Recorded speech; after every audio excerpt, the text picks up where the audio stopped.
करनाल च पक्का मोर्चा ला के बैठे किसान आगुआं दी चल रही है मीटिंग ते कह चरूनी राजवाल सने कई आगू बैठक दे विच मौजूद अगे दी रणनीति ते कर रहे ने विचार।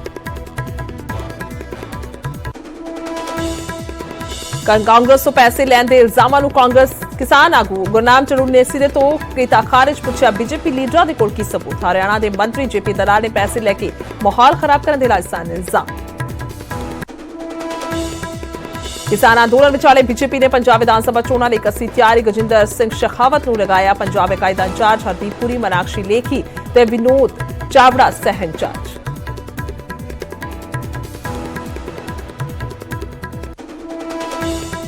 अकाली दल ने शाम 84 ते कपूरथला सीट बसपा नूं दित्ती। पहला बसपा कोटे दीआं 2 सीटां अमृतसर नॉर्थ ते सुजानपुर तो उतारे सन अपने उम्मीदवार। सिद्धू कैप्टन विवाद ते हरीश रावत दा दिलचस्प बयान। क्या जेकर कैप्टन वर्सेस सिद्धू होया भी तां कांग्रेस लई होवेगा प्लस।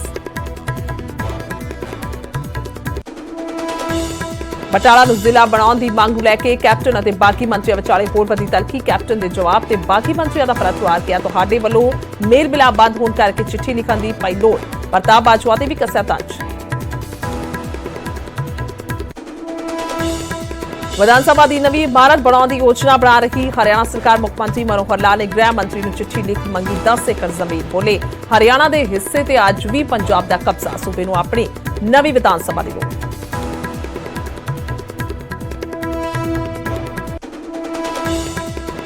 थोड़ी देर में हुशियारपुर की जिला कोर्ट च पेश होणगे सुखबीर बादल। अकाली दल के 2 संविधान होने के मामले के पेशी। पिछली सुनवाई च कोर्ट ने किया सी समन।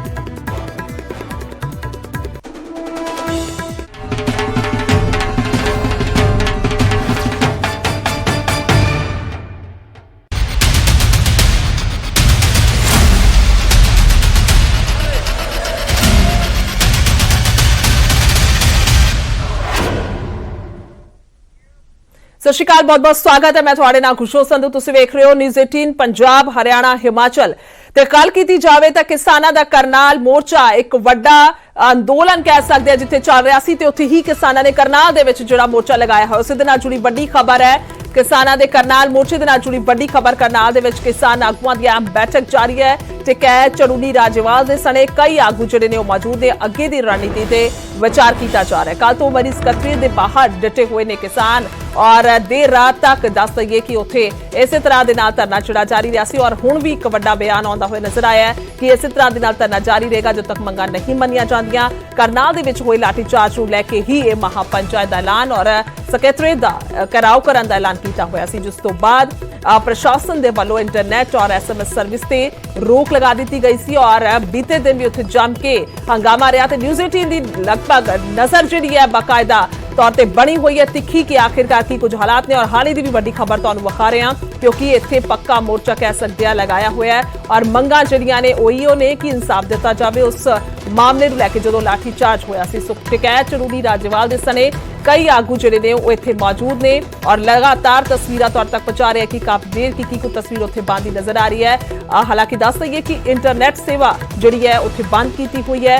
SMS सर्विस ते रोक लगाई हुई है और ताकि जिहड़ा उत्थे किसी तरह दे नाल कोई हालात खराब ना होण। और बाकायदा टुकड़ियां जिहड़ियां ने सद्दियां हुई ने और पूरी तरह दे नाल पुलिस बल सख्त तैनात किया हुआ है ताकि माहौल किसी तरह दे नाल खराब ना होवे। हालांकि बीते दिन की गल की जाए तो पानी दियां बौछारां तो लैके हर तरह का बंदोबस्त जिहड़ा पुलिस ने किया और पानी दियां बौछारां भी मारियां। हालांकि लाठीचार्ज की हाले तक नौबत नहीं आई है दोबारा तो, पर उस वेले हुए लाठीचार्ज नूं लैके ही इंसाफ की मांग की जा रही है। और पक्का मोर्चा लगाया हुआ है, धरना लगाया हुआ है। और संयुक्त किसान मोर्चे तो वड्डे किसान आगू जिहड़े ने वो इत्थे पहुंचे हुए ने जिन्हां दे वल्लों इत्थे धरना लगा के इंसाफ मंगिया जा रहा है। हालांकि सारा हरियाणा ही इस धरने दे नाल कह सकते प्रभावित होया है। इत्थों तक कि चंडीगढ़ तो दिल्ली तक जिहड़ा रूट है वो भी डाइवर्ट किया गया सी ताकि हालात जिहड़े ने वो ठीक रखे जाण और आम लोकां नूं कोई भी मुश्किल का सामना ना करना पवे।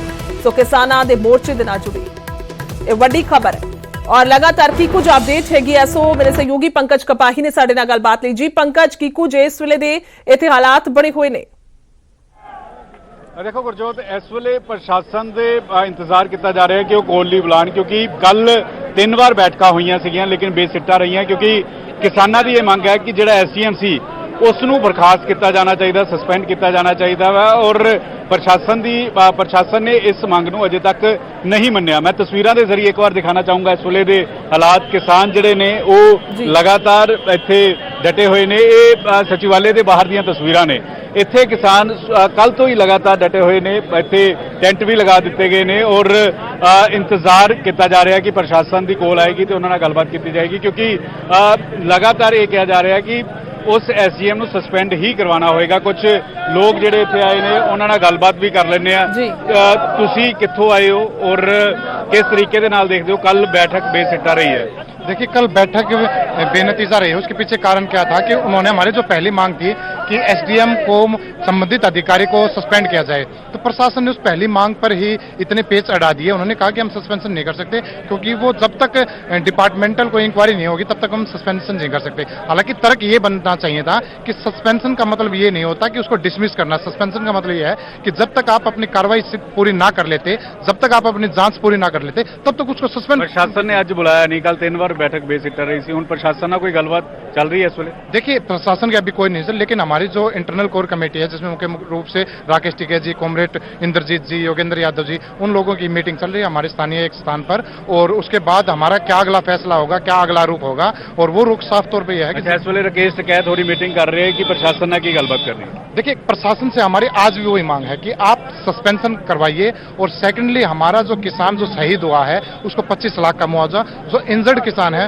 उनको 2 लाख का मुआवजा, आज भी हम उसी मांग पे अड़े हैं। लेकिन प्रशासन ने किसी भी तरह की कोई सूत नहीं ली है। की बैठक च की हो रहा है राकेश टिकैत हो रही जड़ी? देखिए, बैठक पर मुख्य रूप से ये बात हो रही है कि हमें किस जो समझौता करना है वो किस हद तक करना है और किस हद तक बातें माननी है। उसमें मुख्य रूप से हमारी इंटरनल बैठक की रिपोर्ट भी यही कहती है कि हमारी जो मांगे हैं वो उस अधिकारी को सस्पेंशन के लिए, और प्रशासन गल नहीं मानता तो फिर इसी तरीके नाल इथे मोर्चा लगाया जाएगा। जिस तरीके से दिल्ली के बॉर्डरों पर एक पक्के मोर्चे लगाए गए हैं, एक मोर्चा यहाँ से ही इस सेक्रेटरीट के बाहर मोर्चा लगाने का काम ये किसान करेंगे। गुरजोत, मैं तस्वीरां भी दिखाना चाहूंगा। इत्थे लंगर भी इंतजाम जिहड़ा वा वो किया जा रहा है और कल तो ही किसान डटे ने। हालांकि सवेरे तादाद थोड़ी घट सीगी, लेकिन हुण एक बार फिर किसान जिहड़े ने, चाहे पंजाब दे होण चाहे हरियाणा दे होण, इत्थे डटे हुए ने, बैठे हुए ने और कह रहे हैं कि उदों तक ਅਸੀਂ बैठे रवांगे ਜਦੋਂ तक ਮੰਗ ਮੰਨ ਲਈ ਲਿੱਤੀ ਜਾਂਦੀ। ਇਹ ਤਸਵੀਰ ਵੀ ਮੈਂ ਦਿਖਾਣਾ ਚਾਹੂੰਗਾ। ਇਹ ਸਚਿਵਾਲੇ ਦੀ ਬਿਲਡਿੰਗ ਹੈ। ਇਸ ਸਚਿਵਾਲੇ ਦੇ ਬਾਹਰ ਹੀ ਕਿਸਾਨ ਜਿਹੜੇ ਨੇ ਉਹ ਬੈਠੇ ਹੋਏ ਨੇ ਔਰ ਇੱਥੋਂ ਦੀ ਹਾਈਵੇ महज 300 ਤੋਂ 400 ਮੀਟਰ ਦੀ ਦੂਰੀ ਤੇ ਹੈ ਔਰ ਹਾਈਵੇ ਵਾਲੇ ਪਾਸੇ ਕਿਸਾਨ ਨਾ ਜਾਣ, ਇਸ ਕਰਕੇ ਪੁਲਿਸ ਵੱਲੋਂ ਵੀ ਬੈਰੀਕੇਡਿੰਗ ਕੀਤੀ ਹੈ ਔਰ ਲਗਾਤਾਰ ਕਿਸਾਨ ਕਹਿ ਰਹੇ ਨੇ ਕਿ ਹੁਣ ਤਾਂ ਅਸੀਂ ਇੱਥੇ ਹੀ ਸਚਿਵਾਲੇ ਦੇ ਬਾਹਰ ਹੀ ਇਸੇ ਤਰੀਕੇ ਦੇ ਨਾਲ ਧਰਨੇ ਤੇ ਬੈਠੇ ਰਵਾਂਗੇ ਜਦੋਂ ਤੱਕ ਪ੍ਰਸ਼ਾਸਨ गल मान नहीं लेंदा। और प्रशासन ने अजे तक कोल नहीं की। कल 3 बार बैठक हुई सी, लेकिन अज बैठक की कोल नहीं आई है और तस्वीर लगातार दिखा रहे हैं कि किस तरीके दे नाल इत्थे इंतजाम किए जा रहे हैं, किस तरीके दे नाल इस वेले वक-वक जिहड़े ने इत्थे जथेबंदियां ने उन्हां वल्लों लंगर भी लगाए जा रहे हैं और हरेक तस्वीर जिहड़ी है न्यूज़ 18 ग्राउंड जीरो तो दिखा रहा है कि इस वेले किस तरीके दे नाल करनाल सिटी जो मुख्यमंत्री का विधान सभा हलका पैंदा वा, उस विधान सभा के ਵਿੱਚ ਜਿਹੜਾ ਵਾ ਜਿਹੜਾ ਸਚਿਵਾਲੇ ਆ ਉਸ ਦੇ ਬਾਹਰ ਕਿਸਾਨ ਜਿਹੜੇ ਨੇ ਮੋਰਚੇ ਦੇ ਉੱਤੇ ਬੈਠ ਕੇ ਨੇ। ਗੁਰਜੋਤ जी बिल्कुल पंकज, ਅਸੀਂ ਤਸਵੀਰਾਂ ਵੇਖ ਪਾ ਰਹੇ ਹਾਂ ਕਿਸ ਤਰ੍ਹਾਂ ਦੇ ਨਾਲ ਲੰਗਰ ਪਾਣੀ ਦੀ ਕੋਈ ਘਾਟ ਇੱਥੇ ਨਜ਼ਰ ਨਹੀਂ ਆ ਰਹੀ। ਹਾਲਾਂਕਿ ਪੱਕਾ ਮੋਰਚਾ ਹੀ ਇਹ ਲਗਭਗ ਨਜ਼ਰ ਆ ਰਿਹਾ ਹੈ। ਜਾਣਕਾਰੀ ਵੀ ਚਾਹਾਂਗੇ ਕਿ ਇੰਟਰਨੈਟ ਸੇਵਾਵਾਂ ਜਿਹੜੀਆਂ ਨੇ ਉਹ ਬੰਦ ਕੀਤੀਆਂ ਹੋਈਆਂ ਸੀ, ਸੋ 24 ਘੰਟੇ ਲਈ ਅੱਗੇ ਉਹਨਾਂ ਨੂੰ ਹੋਰ ਐਕਸਟੈਂਡ ਕਰ ਦਿੱਤਾ ਗਿਆ। ਇਸ ਤਰ੍ਹਾਂ ਦੀ ਵੀ ਕੋਈ ਜਾਣਕਾਰੀ ਹੈ? ਔਰ ਨਾਲ ਹੀ ਜਿਹੜੀ ਆਮ ਜਨਤਾ, ਤੁਸੀਂ ਦੱਸ ਰਹੇ ਹੋ ਕਿ ਥੋੜੀ ਦੂਰੀ ਤੇ ਹੀ ਇੱਥੇ ਹਾਈਵੇ ਹੈਗਾ, ਰੂਟ ਡਾਇਵਰਟ ਕੀਤੇ ਹੋਏ ਨੇ, ਤੇ ਆਮ ਲੋਕਾਂ ਨੂੰ ਕੁਝ ਮੁਸ਼ਕਿਲਾਂ ਜਿਹੜੀਆਂ ਨੇ ਜ਼ਿਆਦਾ ਆ ਰਹੀਆਂ ਨੇ। ਕਿਸ ਤਰ੍ਹਾਂ ਦੀ ਤਸਵੀਰ ਹੈ? इंटरनेट कल तो ही बंद ने, ना इंटरनेट चल रहे ने, नाल टैक्सट मैसेज जिहड़े ने वो चल रहे ने, पूरी तरीके दे नाल बंद किए हुए ने प्रशासन वालों। और इत्थों दी महज 300 मीटर ते जिहड़ा वा नैशनल हाईवे है। हालांकि हाईवे इस वेले चल रहा वा, हाईवे कल डाइवर्ट रस्ता जरूर किया गया सीगा क्योंकि जिस तरीके दे नाल भीड़ इकट्ठी हुई सी, लेकिन अज नैशनल हाईवे क्योंकि ये दिल्ली नूं चंडीगढ़ नाल जोड़दा है, दिल्ली नूं अमृतसर दे नाल जोड़दा, मेन नैशनल हाईवे है, तां ये उस तरीके दे नाल अज जिहड़ा वा वो चल रहा वा। लेकिन किसान जिहड़े ने इस तो अगे ना जा सकन तां बैरीकेडिंग भी की हुई है और दूजे पासे जिहड़ी पंजाब दीयां 32 जथेबंदियां ने ਉਹਨਾਂ ਨੇ ਪੰਜਾਬ 'ਚ ਕਿਸ ਤਰੀਕੇ ਦੀ ਰੂਪਰੇਖਾ ਰਹੇਗੀ, ਅੱਗੇ ਉਹਨਾਂ ਦੀ ਕੀ ਰੂਪਰੇਖਾ ਰਹੇਗੀ। 32 ਜਥੇਬੰਦੀਆਂ ਸਿੰਘੂ ਬਾਰਡਰ ਦੇ ਉੱਤੇ ਇਸ ਵੇਲੇ ਮੀਟਿੰਗ ਜਿਹੜੀਆਂ ਨੇ ਉਹ ਕਰ ਰਹੀਆਂ ਨੇ। ਦੂਜੇ ਪਾਸੇ ਰਾਕੇਸ਼ ਟਕੈਤ, ਗੁਰਨਾਮ ਚਡੂਨੀ ਹੋਰੀ ਉਹ ਇਸ ਵੇਲੇ ਇੱਥੇ ਬੈਠਕ ਕਰ ਰਹੇ ਨੇ ਕਿ ਅੱਗੇ ਕਿਸ ਤਰੀਕੇ ਨਾਲ ਰੂਪਰੇਖਾ ਰਹਿਣੀ ਹੈ। ਲੇਕਿਨ ਇਸ ਵੇਲੇ ਇਸ ਜਗ੍ਹਾ ਤੇ ਉਹ ਤਸਵੀਰਾਂ ਵੀ ਮੈਂ ਦਿਖਾਣਾ ਚਾਹੂੰਗਾ ਕਿ ਟੈਂਟ ਵੀ ਲੱਗੇ ਨੇ। ਇਹ ਜਿਹੜਾ ਵਾ ਸਚਿਵਾਲੇ ਦੇ ਬਾਹਰ ਟੈਂਟ ਪੱਕੇ ਤੌਰ ਤੇ ਲਗਾ ਦਿੱਤੇ ਗਏ ਨੇ ਔਰ ਇੱਥੋਂ ਦੇ ਕਿਸਾਨਾਂ ਦਾ ਇਹ ਕਹਿਣਾ ਕਿ ਸਾਡਾ ਮੋਰਚਾ ਉਦੋਂ ਤੱਕ ਜਾਰੀ ਰਹੇਗਾ ਜਦੋਂ ਤੱਕ ਜਿਹੜਾ ਵਾ ਪ੍ਰਸ਼ਾਸਨ ਗੱਲ ਨਹੀਂ ਮੰਨ ਲੈਂਦਾ। ਤਾਂ ਇਸੇ ਤਰੀਕੇ ਦੀ ਇਹ ਤਸਵੀਰ ਜਿਹੜੀ ਹੈ ਕੱਲ ਤੋਂ ਹੀ ਦੇਖਣ ਨੂੰ ਮਿਲ ਰਹੀ ਹੈ।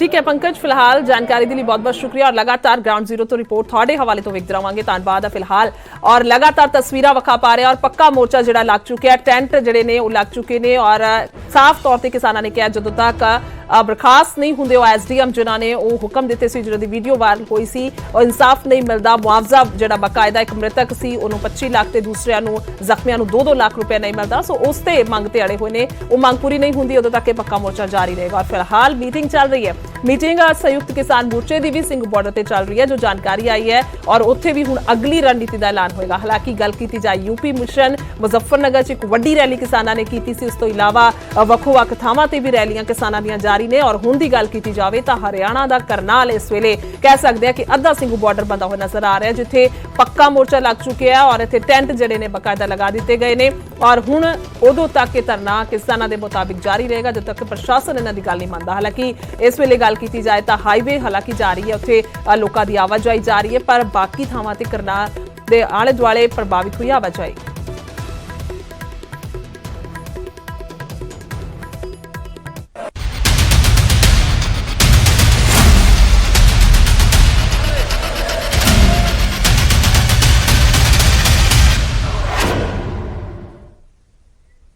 ਅੱਗੇ ਵਧਾਂਗੇ, ਗੱਲ ਕਰਾਂਗੇ ਕਿਸਾਨ ਅੰਦੋਲਨ ਦੀ ਹੀ। ਕਿਸਾਨ ਅੰਦੋਲਨ ਦੇ ਵਿਚਾਲੇ ਬੀਜੇਪੀ ਨੇ ਪੰਜਾਬ ਚੋਣਾਂ ਨੂੰ ਲੈ ਕੇ ਤਿਆਰੀ ਕੱਸ ਲਈ ਹੈ। ਪੰਜਾਬ ਦੇ ਲਈ ਚੋਣ ਟੀਮ ਦਾ ਐਲਾਨ ਕਰ ਦਿੱਤਾ ਗਿਆ। ਗਜੇਂਦਰ ਸ਼ੇਖਾਵਤ ਨੂੰ ਚੋਣ ਇੰਚਾਰਜ ਬਣਾਇਆ ਗਿਆ ਔਰ ਪੰਜਾਬ ਦੇ ਵਿੱਚ 3 ਸਹਿ ਇੰਚਾਰਜ ਵੀ ਲਗਾ ਦਿੱਤੇ ਗਏ ਨੇ। ਹਰਦੀਪ ਪੁਰੀ, ਮੀਨਾਕਸ਼ੀ ਲੇਖੀ, ਵਿਨੋਦ ਚਾਵੜਾ ਸਹਿ ਇੰਚਾਰਜ ਲਗਾਏ ਗਏ ਨੇ। ਸੋ ਪੂਰੀ ਤਰ੍ਹਾਂ ਦੇ ਨਾਲ ਤਿਆਰੀ ਜਿੱਥੇ ਬਾਕੀ ਪਾਰਟੀਆਂ ਪੰਜਾਬ 'ਚ ਕਰਦੀਆਂ ਨਜ਼ਰ ਆ ਰਹੀਆਂ ਨੇ ਤੇ ਬੀਜੇਪੀ ਵੀ ਕਿਤੇ ਘੱਟ ਨਹੀਂ ਰਹਿਣਾ ਚਾਹੁੰਦੀ। उन्होंने वालों पूरी तैयारी की गई है और दिल्ली तो अनिल गुप्ता साडे नाल अनूप गुप्ता फोन लाइन पे ने। सो अनूप, क्या कुछ जानकारी अगर पूरी टीम की तैयारी की बात करें पंजाब के लिए? देखिए, आपको बता दूं कि जिन राज्यों में विधानसभा चुनाव है उन राज्यों की प्रभारी की घोषणा और सह प्रभारियों की घोषणा बीजेपी के राष्ट्रीय अध्यक्ष JP नड्डा ने की है। पंजाब में जो घोषणा की गई है उसमें जो केंद्रीय मंत्री हैं गजेंद्र सिंह शेखावत, उनको बड़ी जिम्मेदारी दी गई है, उन्हें प्रभारी बना गया है, चुनाव प्रभारी। हालांकि आपको बता दूं कि पंजाब को लेकर वो पहले से ही सक्रिय रहे हैं और पहले से ही संगठन का वो काम देखते रहे हैं। इसके अलावा हरदीप सिंह पुरी जो बड़े मंत्री रहे हैं केंद्र में, उन्हें सह प्रभारी बनाया गया है। इसके अलावा मीनाक्षी लेखी जो कि दिल्ली से सांसद हैं और विदेश राज्य मंत्री हैं अभी, और उनको सह प्रभारी बनाया गया है। तो एक बड़ी टीम की घोषणा जो है वो बीजेपी ने पंजाब के लिए किया है और ये कतई जिस तरीके से बात कही जा रही थी कि बीजेपी वॉकओवर देने के मूड में, तो किसी भी तरीके से पंजाब में वॉकओवर देने के मूड में, पंजाब में बहुत ही प्रमुखता से बीजेपी चुनाव लड़ेगी। और जो पार्टी सूत्र बता रहे हैं उनका कहना है कि पार्टी इस बार के चुनाव में बहुत अच्छा प्रदर्शन करने जा रही है। बिल्कुल, तो इनका दावा ये भी है कि 117 सीटों पर ये ऐसे उम्मीदवार उतारेंगे जो सीट हासिल करेंगे। बहुत बहुत शुक्रिया अनूप तमाम जानकारी के लिए। तो बड़ी खबर लगातार और गल की जाए तो बीजेपी की भी पूरी तैयारी हैगी है, उन्होंने भी कहना है कि वो सीटां पूरियां हासिल करेगी तो सरकार बनाएगी पंजाब दे विच, जिस दे चलदे इंचार्ज जो सह इंचार्ज लगा दिते गए ने। एक वड्डी जिम्मेवारी जिहड़ी है वो सौंप दी गई है, जिन्हां दे विच हरदीप पुरी भी ने और कुल मिला के बीजेपी दे वल्लों हर तरह दे नाल पंजाब दे विच लोकां दे कोल पहुंच करन दी, उन्हां तों वोटां हासिल करन दी जिहड़ी है वो कोशिश जारी है।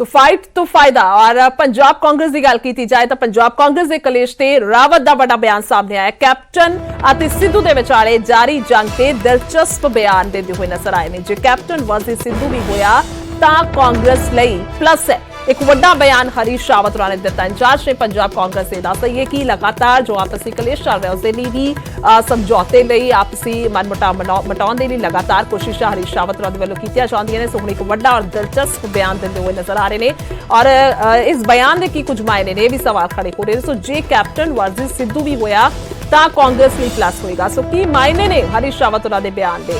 ਸਾਫ਼ ਤੌਰ ਤੇ ਇਹ ਬਿਆਨ ਇੱਕ ਵੱਡਾ ਹੈ ਔਰ 2022 ਦੀਆਂ ਚੋਣਾਂ ਤੋਂ ਬਿਲਕੁਲ ਪਹਿਲੇ ਜਿਸ ਤਰ੍ਹਾਂ ਦੇ ਨਾਲ ਆਪਸੀ ਮਤਭੇਦ ਚੱਲ ਰਹੇ ਨੇ ਸੋ ਉਸ ਦੇ ਵਿੱਚ ਕਈ ਤਰ੍ਹਾਂ ਦੇ ਨਾਲ ਅਹਿਮ ਸਵਾਲ ਨੇ। ਅਜਿਹੇ ਚ ਸਵਾਲ ਉੱਠਦਾ ਹੈ ਕਿ ਕੈਪਟਨ ਅਤੇ ਸਿੱਧੂ ਦੀ ਜੰਗ 'ਚ ਹਰੀਸ਼ ਰਾਵਤ ਨੂੰ ਕੀ ਪਲੱਸ ਨਜ਼ਰ ਆਉਂਦਾ ਹੈ?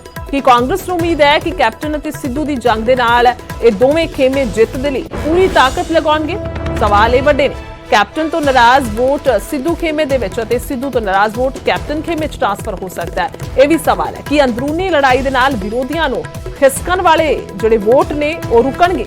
ਇਹ ਵੀ ਸਵਾਲ ਹੈ। ਔਰ ਦੋਵੇਂ ਖੇਮੇ ਜ਼ਿਆਦਾ ਸੀਟਾਂ ਜਿੱਤਣ ਦੇ ਲਈ ਮਜ਼ਬੂਤ ਦਾਅਵੇਦਾਰ ਉਤਾਰ ਸਕਦੇ ਨੇ ਔਰ ਆਪਸੀ ਲੜਾਈ ਦੇ ਵਿੱਚ ਸਰਕਾਰ ਦੀ ਐਂਟੀ ਇਨਕੰਬੈਂਸੀ ਨੂੰ ਭੁਲਾਇਆ ਜਾ ਸਕਦਾ ਹੈ। ਸੋ ਇਹ ਸਭ ਸਵਾਲ ਜਿਹੜੇ ਨੇ ਸੁਭਾਵਿਕ ਤੌਰ ਤੇ ਉੱਠਣੇ ਨੇ ਜਿਸ ਤਰ੍ਹਾਂ ਦੇ ਨਾਲ ਬਿਆਨ ਦਿੱਤਾ ਹੈਗਾ ਹਰੀਸ਼ ਰਾਵਤ ਹੋਰਾਂ ਨੇ ਔਰ ਪਲੱਸ ਦੀ ਗੱਲ ਜਿਹੜੀ ਹੈ ਉਹ ਪਲੱਸ ਦੇ ਕੀ ਮਾਇਨੇ ਨੇ ਔਰ ਇਹ ਸਵਾਲ ਜਿਹੜੇ ਨੇ ਉਹ ਤੁਹਾਨੂੰ ਵਿਖਾ ਪਾ ਰਹੇ ਹਾਂ। ਆਖਿਰਕਾਰ ਕੀ ਕੁਝ ਸਵਾਲ ਜਿਹੜੇ ਨੇ ਉਹ ਉੱਠ ਰਹੇ ਨੇ ਔਰ ਖਾਸ ਤੌਰ ਤੇ ਦੱਸ ਦਈਏ ਕਿ ਦੋਵੇਂ ਖੇਮੇ ਵੱਧ ਤੋਂ ਵੱਧ ਸੀਟਾਂ ਜਿੱਤਣ ਲਈ ਉਤਾਰ ਸਕਦੇ ਨੇ ਮਜ਼ਬੂਤ ਦਾਅਵੇਦਾਰ ਕਿਉਂਕਿ ਆਪਣੇ ਵੱਲੋਂ ਪੂਰਾ ਜ਼ੋਰ ਅਜ਼ਮਾਇਸ਼ ਕੀਤਾ ਜਾਏਗਾ।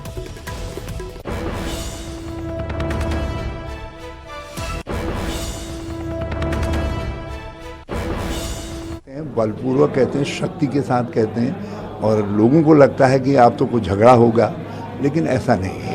वो खुद उसका रेजोल्यूशन उसका समाधान निकालते हैं और ऐसा नहीं है कि पंजाब में हम कोई समाधान निकाल रहे हैं। ये तो पंजाब कांग्रेस और उसके नेतागण स्वयं समाधान निकाल रहे हैं और मुझे पूरा भरोसा है कि ये सब एकजुट भाव से चुनाव हो जाएंगे। तो कैप्टन वर्सेस सिद्धू अब नहीं है आपके?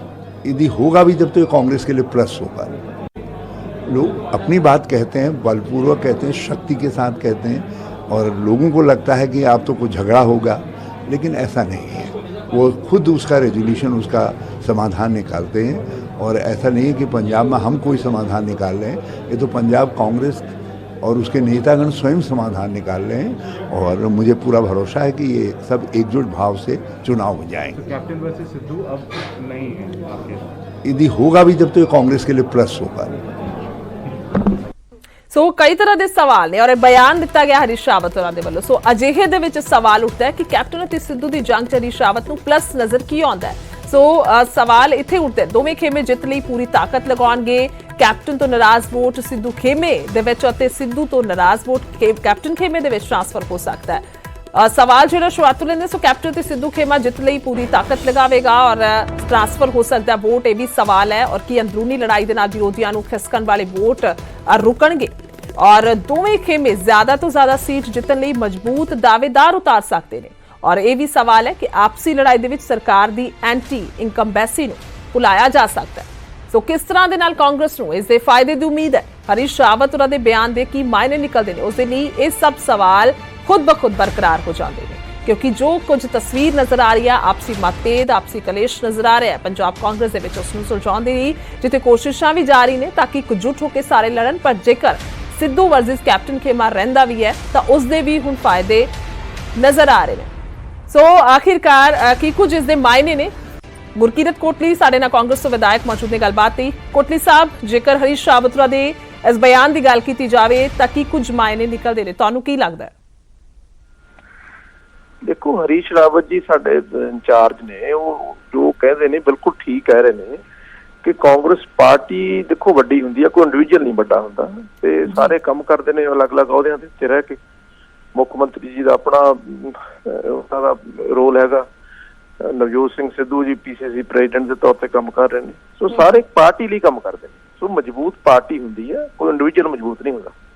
ਨਹੀਂ ਬਿਆਨ ਜਿਹੜਾ ਜਿਸ ਤਰ੍ਹਾਂ ਦੇ ਨਾਲ ਦਿੱਤਾ ਉਹਨਾਂ ਨੇ ਕਿ ਪਲੱਸ ਹੋਏਗਾ, ਯਾਨੀ ਕਿ ਮਾਇਨਾ ਤਾਂ ਇਹੀ ਹੈ ਕਿ ਜੇਕਰ ਆਪਸ ਦੇ ਵਿੱਚ ਵੀ ਉਹਨਾਂ ਨੂੰ ਲੱਗਦਾ ਹੈ ਕਿ ਅਸੀਂ ਆਪਣੇ ਮਜ਼ਬੂਤ ਦਾਅਵੇਦਾਰ ਉਤਾਰਨੇ ਨੇ, ਯਾਨੀ ਕਿ ਇੱਕ ਪਾਸੇ ਤਾਂ ਜਿਹੜਾ ਹੈ ਉਹ ਆਪਣੀ ਮਜ਼ਬੂਤੀ ਦਿਖਾਉਣ ਦੀ ਕੋਸ਼ਿਸ਼ ਕਰਨਗੇ, ਦੂਜੇ ਪਾਸੇ ਤੁਹਾਨੂੰ ਨਹੀਂ ਲੱਗਦਾ ਕਿ ਜਿਹੜੀ ਇੱਕ ਜਨਤਾ ਦੇ ਵਿੱਚ ਆਵਾਜ਼ ਜਾਏਗੀ ਤਾਂ ਹਰੀਸ਼ ਰਾਵਤ ਕਹਿ ਰਹੇ ਨੇ ਕਿ ਪਲੱਸ ਹੋਏਗਾ, ਤੁਹਾਨੂੰ ਲੱਗਦਾ ਕਿ ਪਲੱਸ ਹੋਏਗਾ ਵਾਕਈ? ਬਿਲਕੁਲ ਪਲੱਸ ਹੋਏਗਾ ਜੀ। ਕੋਈ ਕਿਸੇ ਪੱਖੋਂ ਵੀ ਸਾਨੂੰ ਕੋਈ ਇਸ ਤਰ੍ਹਾਂ ਕੋਈ ਕਮਜ਼ੋਰੀ ਨਹੀਂ ਦਿਖਾਈ ਨਹੀਂ ਦੇ ਰਹੀ, ਔਰ ਬੜੇ ਅਸੀਂ ਸਾਰੇ ਇਕੱਠੇ ਹੋ ਕੇ ਪਾਰਟੀ ਦੀ ਚੜ੍ਹਦੀ ਕਲਾ ਲਈ ਕੰਮ ਕਰ ਰਹੇ ਹਾਂ। ਔਰ ਤੁਸੀਂ ਦੇਖੋਗੇ ਜਦੋਂ 22 ਨੇੜੇ ਆ ਜਾਏਗਾ ਤੇ ਉਸ ਸਮੇਂ ਦੇਖੋਗੇ ਤੁਸੀਂ ਵੀ ਵਿਰੋਧੀ ਜਿਹੜੇ ਨੇ ਉਹ ਇੱਕ ਪਾਸੇ ਖੜੇ ਹੋਣਗੇ ਔਰ ਸਾਰੇ ਪੰਜਾਬ ਦੇ ਲਈ ਲੜਾਈ ਅਸੀਂ ਲੜਦੇ ਦਿਖਾਈ ਦੇਵਾਂਗੇ। ਪਰ ਕੋਟਲੀ ਸਾਹਿਬ ਵਿਰੋਧੀ ਤਾਂ ਕਹਿੰਦੇ ਨੇ ਕਿ ਕਾਂਗਰਸ ਵਿਰੋਧੀ ਧਿਰ ਆਪ ਹੀ ਕੰਮ ਕਰ ਰਹੀ, ਵਿਰੋਧੀ ਧਿਰ ਦਾ ਉਹ ਨਹੀਂ। ਦੇਖੋ ਗੱਲ ਇਹ ਹੈ ਕਿ ਵਿਚਾਰਾਂ 'ਚ ਥੋੜੀ ਮੋਟੀ ਤਾਂ ਜ਼ਰੂਰ ਹੋ ਸਕਦੀ ਹੈ, ਪਰ ਬਾਏ ਐਂਡ ਲਾਰਜ ਜਿਹੜੀ ਹੈ ਉਹ ਪਾਰਟੀ ਯੂਨਾਈਟਿਡ ਹੈ। ਕਾਂਗਰਸ ਪਾਰਟੀ ਦੀ ਸਾਰੇ ਕੰਮ ਕਰਦੇ ਨੇ, ਕੋਈ ਇੰਡੀਵਿਜੂਅਲ ਫਾਈਟ ਥੋੜੀ ਹੁੰਦੀ ਹੈ। ਚਲੋ ਬਣੇ ਰਹੋ। ਕੋਟਲੀ ਸਾਹਿਬ ਬੇਨਤੀ ਹੈ, ਔਰ ਜੈਕਿਸ਼ਨ ਰੋੜੀ ਵੀ ਸਾਡੇ ਨਾਲ ਵਿਧਾਇਕ ਆਮ ਆਦਮੀ ਪਾਰਟੀ ਤੋਂ ਨੇ। ਰੋੜੀ ਸਾਹਿਬ ਕੀ ਕਹੋਗੇ, ਇੱਕ ਮਜ਼ਬੂਤੀ ਨਜ਼ਰ ਆਉਂਦੀ ਹੈ ਜੇਕਰ ਕੈਪਟਨ ਵਜ਼ੀਰ ਸਿੱਧੂ ਵੀ ਰਹਿੰਦਾ? ਦੇਖੋ ਹਰੀਸ਼ ਰਾਵਤ ਜੀ ਨਾ ਨਵੇਂ ਤੋਂ ਨਵਾਂ ਕੋਈ ਨਾ ਕੋਈ ਬਿਆਨ ਜਿਹੜਾ ਆ ਪੁੱਠਾ ਸਿੱਧਾ ਦਿੰਦੇ ਰਹਿੰਦੇ ਨੇ। ਜਿਹੜੀ ਉਹਨਾਂ ਨੇ ਗੱਲ ਕਹੀ ਹੈ ਕਿ ਸਿੱਧੂ ਸਾਹਿਬ ਦੀ ਤੇ ਕੈਪਟਨ ਸਾਹਿਬ ਦੀ ਲੜਾਈ ਦੇ ਵਿੱਚ ਕਾਂਗਰਸ ਨੂੰ ਫਾਇਦਾ ਆ, ਪਰ ਉਹਦੇ ਵਿੱਚ ਨੁਕਸਾਨ ਤਾਂ ਪੰਜਾਬ ਨੂੰ ਹੈ ਨਾ, ਕਿਉਂਕਿ ਜਿਹੜੀ ਸਰਕਾਰ ਨੇ ਪੰਜਾਬ ਦੇ ਲੋਕਾਂ ਦੇ ਹਿੱਤ ਦੀ ਗੱਲ ਕਰਨੀ ਹੈ। ਜਿਹੜੀ ਉਹਨਾਂ ਨੇ ਗੱਲ ਕਹੀ ਸੀ ਕਿ ਅਸੀਂ ਪੈਨਸ਼ਨਾਂ ਵਧਾ ਦੇਵਾਂਗੇ, ਘਰ ਘਰ ਰੁਜ਼ਗਾਰ ਦੇ ਦੇਵਾਂਗੇ, ਕਰਜ਼ੇ ਮਾਫ ਕਰ ਦੇਵਾਂਗੇ, ਅਸੀਂ ਬੱਚਿਆਂ ਨੂੰ ਜਿਹੜਾ ਆ ਨੌਕਰੀਆਂ ਤੇ ਰੱਖ ਲਾਂਗੇ, ਮੁਲਾਜ਼ਮਾਂ ਦੀਆਂ ਮੰਗਾਂ ਪੂਰੀਆਂ ਕਰ ਲਾਂਗੇ, ਉਹਨਾਂ ਵੱਲ ਤਾਂ ਤੁਸੀਂ ਦੇਖ ਲਓ ਕਿ 4.5 ਸਾਲ ਬਾਅਦ ਸਰਕਾਰ ਦਾ ਕੋਈ ਧਿਆਨ ਨਹੀਂ ਰਿਹਾ। ਸਰਕਾਰ ਤਾਂ ਆਪਸ ਵਿੱਚ ਹੀ ਸਿਰਫ ਲੜਾਈ ਸਵਾਲ ਇਹ ਹੈ ਕਿ ਹਰੀਸ਼ ਰਾਵਤ ਹੋਰੀ ਕਹਿ ਰਹੇ ਨੇ ਕਿ ਜੇਕਰ ਹੁਣ ਆਪਸੀ ਫੁੱਟ ਵੀ ਹੈ ਤਾਂ ਇਹ ਵੀ ਫਾਇਦਾ ਦੇਵੇਗੀ 2022। ਤੁਹਾਨੂੰ ਲੱਗਦਾ ਹੈ ਕਿ ਇਦਾਂ ਦਾ ਕੁਝ ਹੈ ਕਿ ਮਜ਼ਬੂਤੀ ਦੇ ਨਾਲ ਸਾਰੇ ਕੰਮ ਕਰਨਗੇ ਦੋਵੇਂ ਖੇਮੇ? ਕਾਹਦਾ ਫਾਇਦਾ ਜੀ? ਕਲੇਸ਼ ਵਿੱਚੋਂ ਕਦੇ ਕੋਈ ਫਾਇਦਾ ਨਿਕਲਿਆ? ਕਲੇਸ਼ ਵਿੱਚੋਂ ਤਾਂ ਹਮੇਸ਼ਾ ਜਿਹੜਾ ਵਿਨਾਸ਼ ਹੀ ਨਿਕਲਿਆ। ਜਿਹੜਾ ਇਹਨਾਂ ਦਾ ਆਪਣਾ ਕਲੇਸ਼ ਆ ਕਾਂਗਰਸ ਦਾ, ਇਹਦੇ ਨਾਲ ਪੰਜਾਬ ਦੇ ਲੋਕਾਂ ਦਾ ਵਿਨਾਸ਼ ਹੋ ਰਿਹਾ। ਸਰਕਾਰ ਨੂੰ ਇਸ ਗੱਲ ਲਈ ਥੋੜਾ ਚੁਣਿਆ ਸੀ ਕਿ ਸਿੱਧੂ ਸਾਹਿਬ ਨੂੰ ਪ੍ਰਧਾਨ ਬਣਾ ਲੈਣਗੇ ਤੇ ਲਾ ਲੈਣਗੇ। ਪਾਰਟੀ ਦਾ ਫਾਇਦਾ ਹੋਏਗਾ ਲੋਕਾਂ ਦਾ, ਚਲੋ ਤੁਸੀਂ ਕਹਿ ਰਹੇ ਹੋ ਪਾਰਟੀ ਦਾ ਫਾਇਦਾ ਹੋਏਗਾ। ਪਾਰਟੀ ਨੂੰ ਕੀ ਫਾਇਦਾ ਹੋਣਾ ਜੀ? ਪਾਰਟੀ ਦਾ ਤੁਸੀਂ ਦੇਖੋ ਕਿ ਕਾਂਗਰਸ ਦੇ ਇਕੱਲੇ ਹਲਕੇ ਦੇ ਵਿੱਚ ਇਹਨਾਂ ਦੇ 5-5 6-6 ਧੜੇ ਨੇ। ਫੋਟੋ ਜਿਹੜੀ ਕਾਂਗਰਸ ਦੇ ਬੋਰਡ ਦੇ ਉੱਤੇ ਲੱਗੀ ਉਹਨੇ ਕਦੀ ਕਾਂਗਰਸ ਨੂੰ ਵੋਟ ਨਹੀਂ ਪਾਈ। ਮੈਂ ਪਿਛਲੇ ਕਾਫੀ ਲੰਬੇ ਸਾਲਾਂ ਤੋਂ ਦੇਖਦਾ ਰਿਹਾ, ਪਰ ਮੈਂ ਜਿਹੜੀ ਗੱਲ ਕਹਿ ਰਿਹਾ ਪਾਰਟੀ ਨੂੰ ਜਿੱਥੇ ਨੁਕਸਾਨ ਹੋਣਾ ਜਾਂ ਫਾਇਦਾ ਹੋਣਾ ਇਹ ਪਾਰਟੀ ਦਾ ਮਾਮਲਾ ਇਹਨਾਂ ਦਾ। ਪਰ ਉਹਦੇ ਨਾਲ ਮੈਂ ਜਿਹੜੀ ਬੇਨਤੀ ਕਰਨੀ ਚਾਹੁੰਦਾ ਕਿ ਪੰਜਾਬ ਦੇ ਲੋਕਾਂ ਦਾ ਨੁਕਸਾਨ ਹੋ ਰਿਹਾ। ਪੰਜਾਬ ਦੇ ਤੁਸੀਂ ਦੇਖੋ ਕਿ 2 ਸਾਲ ਕਰੋਨਾ 'ਚ ਬੀਤ ਕੇ ਗਏ ਨੇ, ਲੋਕਾਂ ਨੂੰ ਘਰ ਵਿੱਚ ਬੈਠਿਆਂ ਨੂੰ ਐਵਰੇਜ ਬਿਜਲੀ ਦੇ ਬਿੱਲ ਭੇਜ ਦਿੱਤੇ, ਲੋਕਾਂ ਨੂੰ ਹਜ਼ਾਰਾਂ ਰੁਪਏ ਦੇ ਬਿਜਲੀ ਦੇ ਬਿੱਲ ਆ ਜਾ ਰਹੇ ਨੇ। ਕੈਪਟਨ ਸਾਹਿਬ ਕਹਿੰਦੇ ਸੀ ਕਿ ਬਿਜਲੀ ਸਮਝੌਤੇ ਰੱਦ ਕਰ ਦਿਆਂਗੇ, ਫਿਰ ਕਹਿੰਦੇ ਕਰ ਦਿੱਤੇ ਤੇ ਹੁਣ ਕਹਿੰਦੇ ਕਰਾਂਗੇ ਨਹੀਂ। ਦੱਸੋ ਇਹਦੇ ਨਾਲ ਕਾਂਗਰਸ ਨੂੰ ਕੀ ਫਾਇਦਾ ਹੋ ਗਿਆ? ਇਹਦੇ ਨਾਲ ਪੰਜਾਬ ਦੇ ਲੋਕਾਂ ਨੂੰ ਕੀ ਫਾਇਦਾ ਹੋ ਗਿਆ? ਕੋਟਲੀ ਸਾਹਿਬ ਬੜੇ ਸਤਿਕਾਰਯੋਗ ਨੇ, ਇਹ ਕਹਿੰਦੇ ਕਿ ਵਿਰੋਧੀ ਇੱਕ ਪਾਸੇ ਖੜੇ ਲੱਗਣਗੇ। ਨਹੀਂ, ਕਾਂਗਰਸ ਦੇ ਲੀਡਰ ਸਿਰਫ ਇੱਕ ਖੁੰਝੇ ਲੱਗੇ ਹੋਣਗੇ, ਪੰਜਾਬ ਸਾਰਾ ਨਵੀਂ ਤੀਜੀ ਧਿਰ ਨੂੰ ਜਿਹੜਾ ਨਾਲ ਲੈ ਕੇ ਅੱਗੇ ਚੱਲਦਾ ਹੋਇਆ ਵੱਧਦਾ ਹੋਇਆ ਨਜ਼ਰ ਆਵੇਗਾ। ਠੀਕ ਹੈ ਕੋਟਲੀ ਸਾਹਿਬ ਕੀ ਕੁਝ ਕਹੋਗੇ? ਦੇਖੋ ਇਹ ਜਿਹੜੀਆਂ ਵਿਰੋਧੀ ਧਿਰਾਂ ਨੇ ਨਾ, ਇਹ ਤਾਂ ਦੂਜੇ ਔਰ ਤੀਜੇ ਨੰਬਰ ਦੀ ਲੜਾਈ ਲੜ ਰਹੀਆਂ ਨੇ। ਇਹਨਾਂ ਨੂੰ ਸਮਝ ਨਹੀਂ ਆ ਰਿਹਾ, ਆਏ ਦਿਨ ਕੋਈ ਨਾ ਕੋਈ ਇਹਨਾਂ ਦੇ ਜਿਹੜੇ ਬਿਆਨ ਨੇ ਉਹ ਪਲਟੇ ਹੁੰਦੇ ਨੇ। ਸੋ ਇਸ ਕਰਕੇ ਕਾਂਗਰਸ ਪਾਰਟੀ ਆਪਣਾ ਕੰਮ ਕਰ ਰਹੀ ਹੈ। ਕਾਂਗਰਸ ਪਾਰਟੀ ਕੋ ਵੱਡੀ ਜ਼ਿੰਮੇਵਾਰੀ ਸਰਕਾਰ ਦੀ ਵੀ ਹੈ। ਕੋਈ ਇਕੱਲੀ ਅਸੀਂ ਵਿਰੋਧੀ ਧਿਰ 'ਚ ਨਹੀਂ ਬੈਠੇ। ਇਹਨਾਂ ਦਾ ਠੀਕ ਹੈ, ਇਹਨਾਂ ਨੇ ਆਪਣਾ ਪ੍ਰਚਾਰ ਕਰਨਾ ਆਪਣੇ ਤੌਰ ਤੇ, ਪਰ ਲੇਕਿਨ ਅਸੀਂ ਲੋਕਾਂ ਲਈ ਜਵਾਬਦੇਹ, ਲੋਕਾਂ ਲਈ ਕੰਮ ਕਰ ਰਹੇ ਹਾਂ। ਔਰ ਬਿਹਤਰ ਸਿਚੁਏਸ਼ਨ ਹੋਈ ਆ, ਪੰਜਾਬ ਬਿਹਤਰ ਹੋਇਆ, ਪੰਜਾਬ ਨੇ ਤਰੱਕੀ ਕੀਤੀ ਆ ਔਰ ਬਹੁਤ ਸਾਰੇ ਮਸਲੇ ਅਸੀਂ ਹੱਲ ਕੀਤੇ ਨੇ। ਸੋ ਇਸ ਕਰਕੇ ਨਹੀਂ ਮਸਲਿਆਂ ਵਾਸਤੇ ਤਾਂ ਸਿੱਧੂ ਸਾਹਿਬ ਬੋਲਦੇ ਨੇ। ਕੋਟਲੀ ਸਾਹਿਬ ਸਵਾਲ ਤਾਂ ਇਹੀ ਹੈ ਕਿ ਹੁਣ ਜਿਹੜਾ ਰਾਵਤ ਹੋਰਾਂ ਦਾ ਬਿਆਨ ਹੈਗਾ ਇਸ ਤੇ ਆਪਾਂ ਗੱਲ ਕਰ ਰਹੇ ਕਿ ਕਿਉਂਕਿ ਹੁਣ ਲੱਗ ਰਿਹਾ ਸੀ ਕਿ ਜਿੱਥੇ ਆਪਸੀ ਮਤਭੇਦ ਹੋ ਰਹੇ ਨੇ ਤੇ ਉੱਥੇ ਰਾਵਤ ਸਾਹਿਬ ਕਹਿ ਰਹੇ ਨੇ ਕਿ ਇਸ ਦਾ ਤਾਂ ਫਾਇਦਾ ਹੋਵੇਗਾ, ਯਾਨੀ ਕਿ ਇਹ ਆਪਸੀ ਕਹਿ ਸਕਦੇ ਆ ਕਿ ਸੋਚੀ ਸਮਝੀ ਸਾਜ਼ਿਸ਼ ਹੈਗੀ ਹੈ ਜਾਂ ਫਿਰ ਕਿਸ ਤਰ੍ਹਾਂ ਦੇ ਨਾਲ ਇਸ ਨੂੰ ਵੇਖਿਆ ਜਾਵੇ ਜੋ ਆਪਸੀ ਮਤਭੇਦ ਨੇ। ਉਹ ਮਤਭੇਦ ਕਿਹੜੀ ਪਾਰਟੀ 'ਚ ਨਹੀਂ ਹੁੰਦੇ ਮੈਨੂੰ ਦਿਖਾਓ। ਪਰ ਇਹ ਜਗ ਜ਼ਾਹਿਰ ਨੇ ਪਾਰਟੀ ਵਿਖਰੀ ਪਈ ਆ। ਅਕਾਲੀ ਦਲ ਦੇ ਵਿੱਚੋਂ ਦੇਖੋ ਕਿੰਨੇ ਅਕਾਲੀ ਦਲ ਬਣ ਚੁੱਕੇ ਨੇ, ਠੀਕ ਹੈ ਨਾ ਜੀ। ਭਾਜਪਾ ਜਿਹੜੀ ਆ ਉਹ ਕੋਈ ਅਕਾਲੀ ਦਲ ਦੇ ਵਿੱਚ ਸ਼ਾਮਲ ਹੋ ਰਹੇ ਨੇ ਉਹਨਾਂ ਦੇ ਲੀਡਰ। ਸੋ ਇਸ ਕਰਕੇ ਇਹ ਜਿਹੜੀਆਂ ਲੜਾਈਆਂ ਛੋਟੀਆਂ ਮੋਟੀਆਂ ਚੱਲਦੀਆਂ ਰਹਿੰਦੀਆਂ ਨੇ, ਲੇਕਿਨ ਕਾਂਗਰਸ ਹੀ ਇੱਕ ਐਸਾ ਵਿਕਲਪ ਆ ਜਿਹੜਾ ਪੰਜਾਬ ਨੂੰ ਅੱਗੇ ਲਿਜਾ ਸਕਦਾ, ਜਿਹੜਾ ਪੰਜਾਬ ਨੂੰ ਜਿਤਾ ਸਕਦਾ, ਜਿਹੜੇ ਪੰਜਾਬ ਦੇ ਲਈ ਲੜਾਈ ਲੜ ਸਕਦਾ। ਕਹਿਣ ਤੋਂ ਭਾਵ ਇਸ ਗੱਲ ਦੀ ਹੈ ਇਹ ਹਰੀਸ਼ ਰਾਵਤ ਜੀ ਨੇ ਜੋ ਕਿਹਾ ਬਿਲਕੁਲ ਇਹਦੇ 'ਚ ਕੋਈ ਸਾਜ਼ਿਸ਼ ਨਹੀਂ ਹੈ, ਕੋਈ ਇਹਦੇ 'ਚ ਇਹਨੂੰ ਕੋਈ ਹੋਰ ਇਹਦਾ ਮਾਇਨਾ ਨਹੀਂ ਕੱਢਣਾ ਚਾਹੀਦਾ। ਉਹਨਾਂ ਨੇ ਤਾਂ ਸਿਰਫ ਇਹੀ ਕਿਹਾ ਵੀ ਪਾਰਟੀ ਮਜ਼ਬੂਤ ਹੋ ਰਹੀ ਹੈ। ਚਲੋ ठीक है, बहुत बहुत शुक्रिया कोटली साहब, ਤੁਹਾਡਾ ਧੰਨਵਾਦ ਹੈ। ਔਰ ਜੈ ਕਿਸ਼ਨ ਰੋੜੀ ਦੀ ਤੁਹਾਡਾ ਵੀ ਬਹੁਤ ਬਹੁਤ ਸ਼ੁਕਰੀਆ तमाम ਗੱਲਬਾਤ ਦੇ ਲਈ। ਸੋ ਕੁੱਲ ਮਿਲਾ ਕੇ ਇੱਕ ਵੱਡਾ ਬਿਆਨ ਦਿੱਤਾ ਹੈ, ਜਿਸ ਤੋਂ ਬਾਅਦ ਕਈ ਤਰ੍ਹਾਂ ਦੇ ਸਿਆਸੀ ਮਾਇਨੇ ਇਸ ਦੇ ਨਿਕਲਦੇ ਨਜ਼ਰ ਆ ਰਹੇ ਨੇ, ਕਿਉਂਕਿ ਜਿਸ ਤਰ੍ਹਾਂ ਦੇ ਨਾਲ ਬਿਆਨ ਹੈ ਉਸ ਦਾ ਇਹੀ ਹੈ ਕਿ ਦੋਵੇਂ ਜੇਕਰ ਰਹਿੰਦੇ ਵੀ ਨੇ ਖੇਮੇ ਤਾਂ ਇੱਕ ਮਜ਼ਬੂਤੀ ਪਾਰਟੀ ਦੇ ਲਈ ਲਿਆਂਦੀ ਜਾਵੇਗੀ 2022 ਦੇ ਲਈ, ਔਰ 2022 ਦੇ ਲਈ ਮਜ਼ਬੂਤ ਹੋ ਕੇ ਦੋਵੇਂ ਹੀ ਖੇਮੇ ਲੜਦੇ ਨਜ਼ਰ ਆਣਗੇ ਤੇ ਪਾਰਟੀ ਦੇ ਲਈ ਪਲੱਸ ਹੀ ਹੋਏਗਾ, ਯਾਨੀ ਕਿ ਉਹਨਾਂ ਦੇ ਖਾਤੇ ਦੇ ਵਿੱਚ ਕੁਝ ਜੁੜੇਗਾ ਹੀ, ਘਟੇਗਾ ਨਹੀਂ ਜੇਕਰ ਇੱਕ ਖੇਮਾ ਬਰਕਰਾਰ ਵੀ ਰਹਿੰਦਾ ਹੈ। ਸੋ ਕੁੱਲ ਮਿਲਾ ਕੇ ਕੋਸ਼ਿਸ਼ਾਂ ਲਗਾਤਾਰ ਹਰੀਸ਼ ਰਾਵਤ ਹੋਰਾਂ ਨੇ ਕੀਤੀਆਂ, ਪਰ ਇਸ ਵੇਲੇ ਵੀ ਕੋਈ ਬਹੁਤਾ ਕੁਝ ਸੁਲਝਦਾ ਹੋਇਆ ਨਜ਼ਰ ਨਹੀਂ ਆ ਰਿਹਾ। ਮੀਟਿੰਗਾਂ ਜਿਹੜੀਆਂ ਨੇ ਉਹ ਲਗਾਤਾਰ ਚੱਲ ਰਹੀਆਂ ਨੇ, ਜਿਸ ਤੋਂ ਬਾਅਦ ਹਰੀਸ਼ ਰਾਵਤ ਜੋ ਕਿ ਲਗਾਤਾਰ ਇੱਕ ਜ਼ਿੰਮੇਵਾਰ ਕਾਂਗਰਸ ਦੇ ਵਿੱਚ ਲੀਡਰ ਵੀ ਨੇ ਔਰ ਇੰਚਾਰਜ ਵੀ ਨੇ ਤੇ ਹਾਈ ਕਮਾਂਡ ਦੇ ਵੱਲੋਂ ਬਣਾਈ ਹੋਈ ਜਿਹੜੀ ਕਮੇਟੀ ਦੇ ਮੈਂਬਰ ਵੀ ਸੀਗੇ। ਸੋ ਕੋਸ਼ਿਸ਼ਾਂ ਉਹਨਾਂ ਦੇ ਵੱਲੋਂ ਵੀ ਲਗਾਤਾਰ ਕੀਤੀਆਂ ਜਾ ਰਹੀਆਂ ਨੇ ਕਿ ਕਿਸੇ ਤਰ੍ਹਾਂ ਦੇ ਨਾਲ ਮਸਲਿਆਂ ਨੂੰ ਹੱਲ ਕਰਾਇਆ ਜਾਵੇ, ਪਰ ਹੁਣ ਇਹ ਆਇਆ ਹੋਇਆ ਬਿਆਨ ਤਾਂ ਕਈ ਸਵਾਲ ਨੇ। ਸੋ ਕੈਪਟਨ ਅਤੇ ਸਿੱਧੂ ਵਿਚਾਲੇ ਤਾਂ ਜੰਗ ਜਾਰੀ ਹੈ ਤੇ ਕੈਪਟਨ ਅਤੇ ਸਿੱਧੂ ਖੇਮੇ ਦੇ ਮੰਤਰੀਆਂ ਵਿਚਾਲੇ ਵੀ ਤਲਖੀ ਬਰਕਰਾਰ ਹੈ। ਬਟਾਲਾ ਨੂੰ ਜ਼ਿਲ੍ਹਾ ਬਣਾਉਣ ਦੀ ਮੰਗ ਨੂੰ ਲੈ ਕੇ ਕੈਪਟਨ ਅਤੇ ਤ੍ਰਿਪਤ ਬਾਜਵਾ ਅਤੇ ਸੁਖਜਿੰਦਰ ਰੰਧਾਵਾ ਵਿਚਾਲੇ ਸ਼ਬਦੀ ਜੰਗ ਚੱਲ ਰਹੀ ਹੈ। ਦਰਅਸਲ ਦੋਹਾਂ ਮੰਤਰੀਆਂ ਨੇ ਕੈਪਟਨ ਨੂੰ ਚਿੱਠੀ ਲਿਖ ਕੇ ਬਟਾਲਾ ਨੂੰ ਜ਼ਿਲ੍ਹਾ ਬਣਾਉਣ ਦੀ ਮੰਗ ਕੀਤੀ ਸੀ, ਜਿਸ ਤੇ ਕੈਪਟਨ ਨੇ ਕਿਹਾ ਸੀ ਕਿ ਇਹ ਮੰਗ ਪਹਿਲਾਂ ਤੋਂ ਹੀ ਵਿਚਾਰ ਅਧੀਨ ਹੈ ਤੇ ਜੇਕਰ ਉਹ ਮੈਨੂੰ ਮਿਲਦੇ ਨੇ ਤਾਂ ਮੈਂ ਪਹਿਲਾਂ ਹੀ ਜਾਣਕਾਰੀ ਦੇ ਦਿੰਦਾ। ਕੈਪਟਨ ਦੇ ਜਵਾਬ ਤੇ ਮੰਤਰੀਆਂ ਨੇ ਪਲਟਵਾਰ ਕੀਤਾ ਕਿ ਤੁਹਾਡੇ ਵੱਲੋਂ ਮੇਲ ਮਿਲਾਪ ਬੰਦ ਹੋਣ ਕਰਕੇ ਹੀ ਸਾਨੂੰ ਚਿੱਠੀ ਲਿਖਣੀ ਪਈ ਹੈ। ਕੈਪਟਨ ਬਾਕੀ ਮੰਤਰੀ ਚਿੱਠੀ ਲਿਖਣ ਦੀ ਥਾਂ ਮਿਲ ਲੈਂਦੇ, ਤੁਹਾਡੇ ਵੱਲੋਂ ਮੇਲ ਮਿਲਾਪ ਬੰਦ ਕਹਿੰਦੇ ਹੋਏ ਨਜ਼ਰ ਆਏ ਨੇ ਬਾਕੀ ਮੰਤਰੀ।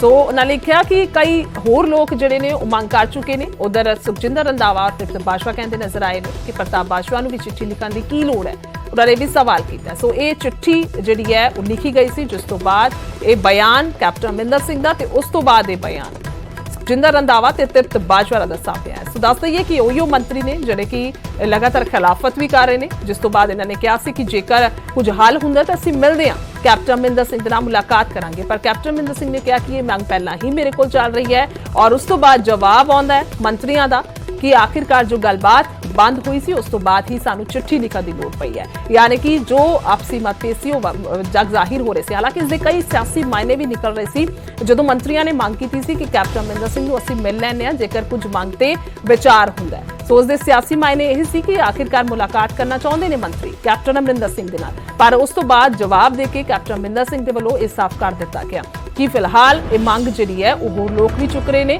ਔਰ ਪ੍ਰਤਾਪ ਬਾਜਵਾ ਨੇ ਵੀ ਜਿਹੜੀ ਹੈ ਉਹ ਸਾਨੂੰ ਚਿੱਠੀ ਲਿਖੀ ਸੀ, ਉਹਨਾਂ ਨੇ ਜ਼ਿਕਰ ਕੀਤਾ, ਪਰ ਪ੍ਰਤਾਪ ਬਾਜਵਾ ਦਾ ਜਵਾਬ ਵੀ ਉਹਨਾਂ ਨੇ ਨਾਲੋਂ ਨਾਲ ਦੇ ਦਿੱਤਾ। ਉਹਨਾਂ ਕਿਹਾ ਕਿ ਬਟਾਲਾ ਦਾ ਇਤਿਹਾਸ ਮੈਂ ਵੀ ਜਾਣਦਾ, ਕੈਪਟਨ ਅਮਰਿੰਦਰ ਸਿੰਘ ਕਹਿੰਦੇ ਹੋਏ ਨਜ਼ਰ ਆਏ ਨੇ ਚਿੱਠੀ ਲਿਖਣ ਦੀ ਥਾਂ ਮਿਲ ਲੈਂਦੇ, ਪਰ ਉੱਥੇ ਜਵਾਬ ਆਉਂਦਾ ਮੰਤਰੀਆਂ ਦਾ ਕਿ ਜੇਕਰ ਮੇਲ ਮਿਲਾਪ ਬੰਦ ਹੋਇਆ ਤਾਂ ਹੀ ਸਾਨੂੰ ਚਿੱਠੀ ਲਿਖਣ ਦੀ ਲੋੜ ਪਈ ਹੈ। ਸੋ ਅਸੀਂ ਪਹਿਲਾਂ ਵੀ ਮੰਗ ਕੀਤੀ ਸੀ ਵੀ ਕਿਹਾ। ਸੋ ਕੁੱਲ ਮਿਲਾ ਕੇ ਇਹ ਆਪਸੀ ਗੱਲਬਾਤ ਜਿਹੜੀ ਹੈ ਉਹ ਬਟਾਲਾ ਨੂੰ ਲੈ ਕੇ ਹੋਈ, ਜ਼ਿਲ੍ਹਾ ਬਣਾਉਣ ਦੀ ਮੰਗ ਕੀਤੀ ਜਾ ਰਹੀ ਹੈ, ਪਰ ਉਸ ਤੇ ਫਿਲਹਾਲ ਕੈਪਟਨ ਅਮਰਿੰਦਰ ਸਿੰਘ ਇਹ ਜਵਾਬ ਦਿੰਦੇ ਨਜ਼ਰ ਆਏ ਨੇ। ਪਰ ਉੱਥੇ ਹੀ ਜੋ ਇਹ ਨਾਰਾਜ਼ ਮੰਤਰੀ ਕਹਿ ਸਕਦੇ ਕੈਪਟਨ ਅਮਰਿੰਦਰ ਸਿੰਘ ਤੋਂ, ਕਿਉਂਕਿ ਜਦੋਂ ਮੰਗ ਚੁੱਕਦੇ ਨੇ ਤਾਂ ਉਸ ਤੋਂ ਸਾਫ਼ ਤੌਰ ਤੇ ਨਾਰਾਜ਼ਗੀ ਜ਼ਾਹਿਰ ਵੀ ਹੁੰਦੀ ਹੈ ਔਰ ਜਨਤਕ ਤੌਰ ਤੇ ਵੀ ਉਹਨਾਂ ਨੇ ਕਿਹਾ। ਸੋ ਉਹਨਾਂ ਦੇ ਵੱਲੋਂ ਜੋ ਇਹ ਮੁਲਾਕਾਤ ਦੀ ਸਮਾਂ ਮੰਗਿਆ ਜਾ ਰਿਹਾ ਸੀ, ਇਸ ਦੇ ਕਈ ਸਿਆਸੀ ਮਾਇਨੇ ਵੀ ਨਿਕਲਦੇ ਨੇ।